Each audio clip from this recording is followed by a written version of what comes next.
So I was at the gym and I was just thinking about, you know, man, I hate breaking up fights, man. Like, especially when it's it's started by a punk ass dude.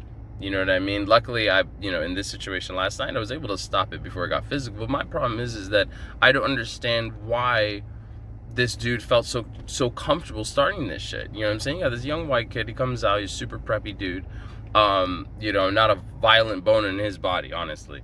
Maybe was listening a little too much hip hop, but he definitely, understood at least that, how he should dress and carry himself definitely is, very, suburban, if you will. And there's a couple Marines outside, in his age range, you know what I'm saying? Real young Marines, and yeah, man, like, they barely said anything to him. One Marine that I'm speaking with, because, his buddy is still inside getting a dance. You know how that goes at closing, you know what I'm saying? Now they have to wait and, that kind of shit outside. So, he notices the kid's watch is broken, and he's like, oh shit, that sucks, bro. And the kid completely goes off on him, and is like, you think you can fucking talk to me about this, and fuck you, and a lot of fuck yous, and just, completely trying to shit on this Marine. And that's when the Marine just goes, hey boss, and starts like walking towards him, and I'm like, I know what this means. I know exactly what this means. And so I step in and I tell the preppy kid, to shut up, and like, that I don't need this shit out here on my door. And, like I might, have to ask him to wait for his Uber elsewhere or something like that. And of course, he was like, oh, kind of gonna go the route where, he feels like the other dude, the Marine, started it, who, he did not.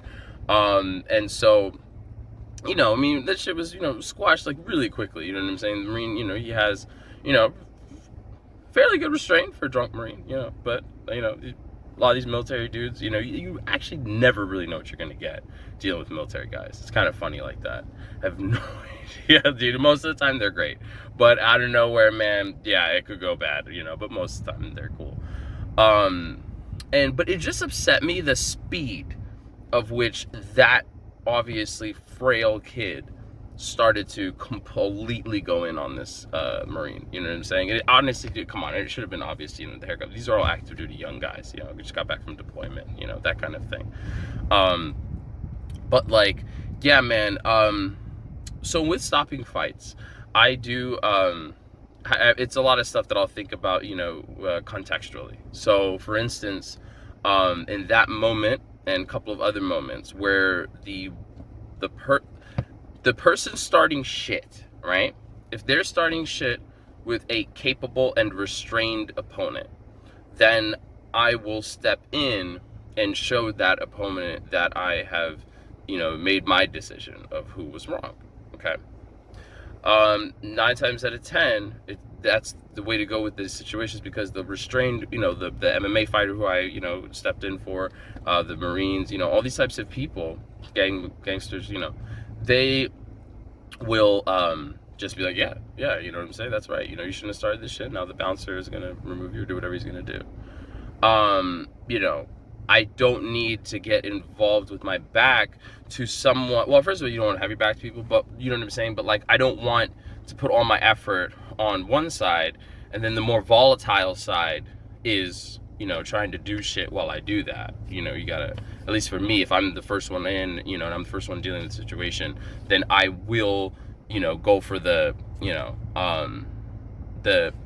if it's a volatile craziness, then yeah, my effort will be put towards, that, as opposed to, stepping on to, some pretty cool, relaxed dude who's probably not going to try to hit somebody while I'm talking to them. You see what I'm saying?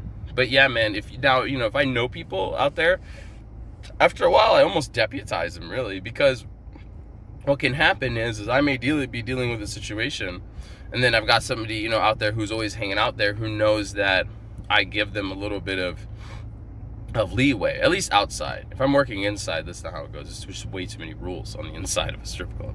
But on the outside, for instance, there's guys who, either hustlers or, like I said, fighters, or, these types of folks, all types of military folks, the bikers and whatever. Well, bikers, I can't really tell what to do, like, at all. And that's kind of I'll get in a different video about them. They kind of need their own video but for those stories. But yes, for instance, there's, I want to say there's about 3 groups of hood black guys who run a bunch of shit, are always up to a bunch of stuff, with, really beautiful cars and stuff like that. So those guys generally, I give them some verbal leeway, and that verbal leeway, depending on how quickly I can get over there, could lead into a punch or two, you know what I'm saying, for, them towards the other guy. But the thing is that I know these gentlemen, and when I have situations, you know what I'm saying, and I don't have a lot of backup, because at the shady spot that I was talking about, yeah, they don't have a ton of bouncers. Yeah, they like the nice place, It's funny how that works. So, you got me working, sometimes alone-ish, if you will, in a big-ass parking lot style club with fucking, all types of shady people that show up. You don't think I'm gonna make some friends? You know what I'm saying? I don't gotta have a choice, So, that's what, that's kind of how it goes. You know what I'm saying? Like, there's been times where those brothers, were, arguing with, a couple fake ass dudes who thought that they could, act like they were real thugs. And I gotta step over and be like, guys, what's going on? And then they'll say, my name, and have me, they'll be like, hold up, what's okay over here? You know what I'm saying? And then I, once again, give it a few seconds. They're not hitting anybody. If they're hitting anybody, I have to at least be moving immediately. I can never show any hesitation, and I refuse to. But in the verbal part, where, they're letting these guys know that they can't just, come in here acting like this, you know what I'm saying, amongst real men, and there's not going to be, a repercussion, they're not going to get checked, that kind of thing. And of course, me growing up as the quote-unquote white black guy who, would get made fun of and stuff like that, even by black dudes who are also from the suburbs, you fake motherfuckers, right? Yeah, maybe in that type of situation, because things come full circle. I stayed true to myself. I kept talking as I talk and walking as I walk. You know what I mean? So it's kind of fun, I guess. But I also save their asses. So you can't say that I'm, being, a monster, because, I still pull them out of it before it gets too bad. You know what I'm saying? It might catch a punch, but usually they don't. So, but I give the guys who I'm close with that verbal leeway, and then, and that's just kind of the balance that I had to strike. You know what I'm saying? But yeah, with stopping fights, out in the street, I would kind of suggest coming up like a concerned citizen. I don't know if running up and drop kicking it. I've stopped a dude beating the shit out of his girlfriend in the street. I ran over, and he left. He ran away. It was weird, and then, she kind of was mad at me, and it was kind of a weird thing.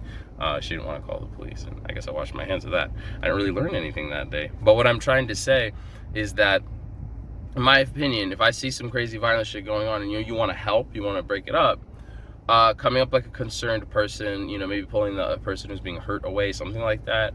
But just running up and like attacking people, it would have to be pretty delicate. Like, you'd really have to know, you know what I'm saying? But anyways, this wasn't really supposed to be an instructional kind of like, yes, let's talk, bouncers' thoughts on, all the different ways to stop fights or whatever. This really was just some venting, just because it just pisses me off when bitch-ass, weak-ass dudes just act like this, you know what I'm saying? Like, and you have to understand, in my job, it's a little different, because I'm not like in the mall or something and I just watch people walk by each other, not knowing that, you walked by some guys who would gladly chop off all your limbs while you're still alive. No, that's not how this works. Dude, this is a club. People come in, they hang out for a while, they're drinking, they go outside, they smoke cigarettes, they talk amongst each other. And it is a place where a lot of shady people from all types of states driving through, who knows what they got going on, they stop in, Look, I've seen time and time again, normal ass guys from normal ass, like, homes and communities, and, try to, get big, dude, and really, like, play with their lives. Sometimes leaving it to me to make sure things don't go too far, and that's why when you run at a guy and he punches you in your face a couple of times and then I'm magically there, that's why. Fuck you. Now, if you're the type of guy who just for whatever reason, like, you have a family and all that, you live in a normal shit, but you're just hard. I don't know. Like, I mean, that happens. Like, you know what I mean? Like, you know, I don't know. Maybe you served or what. I don't know what you did, bro. There's so many different types of people out there, you know? So yeah, if you're a weekend family dude, you go out and you like getting into fights, you know, to fucking shit up, and then you go home with your wounds or whatever, like nobody, like fucking Bob Odenkirk or whatever, or Steve Odenkirk. I don't know. I get those guys confused, you know, the movies. That's fine. That's okay. But you're probably not the guy acting like a little fucking bitch and starting shit that you can't handle and needing me to save you. So, you know, I respect you, brother. You know,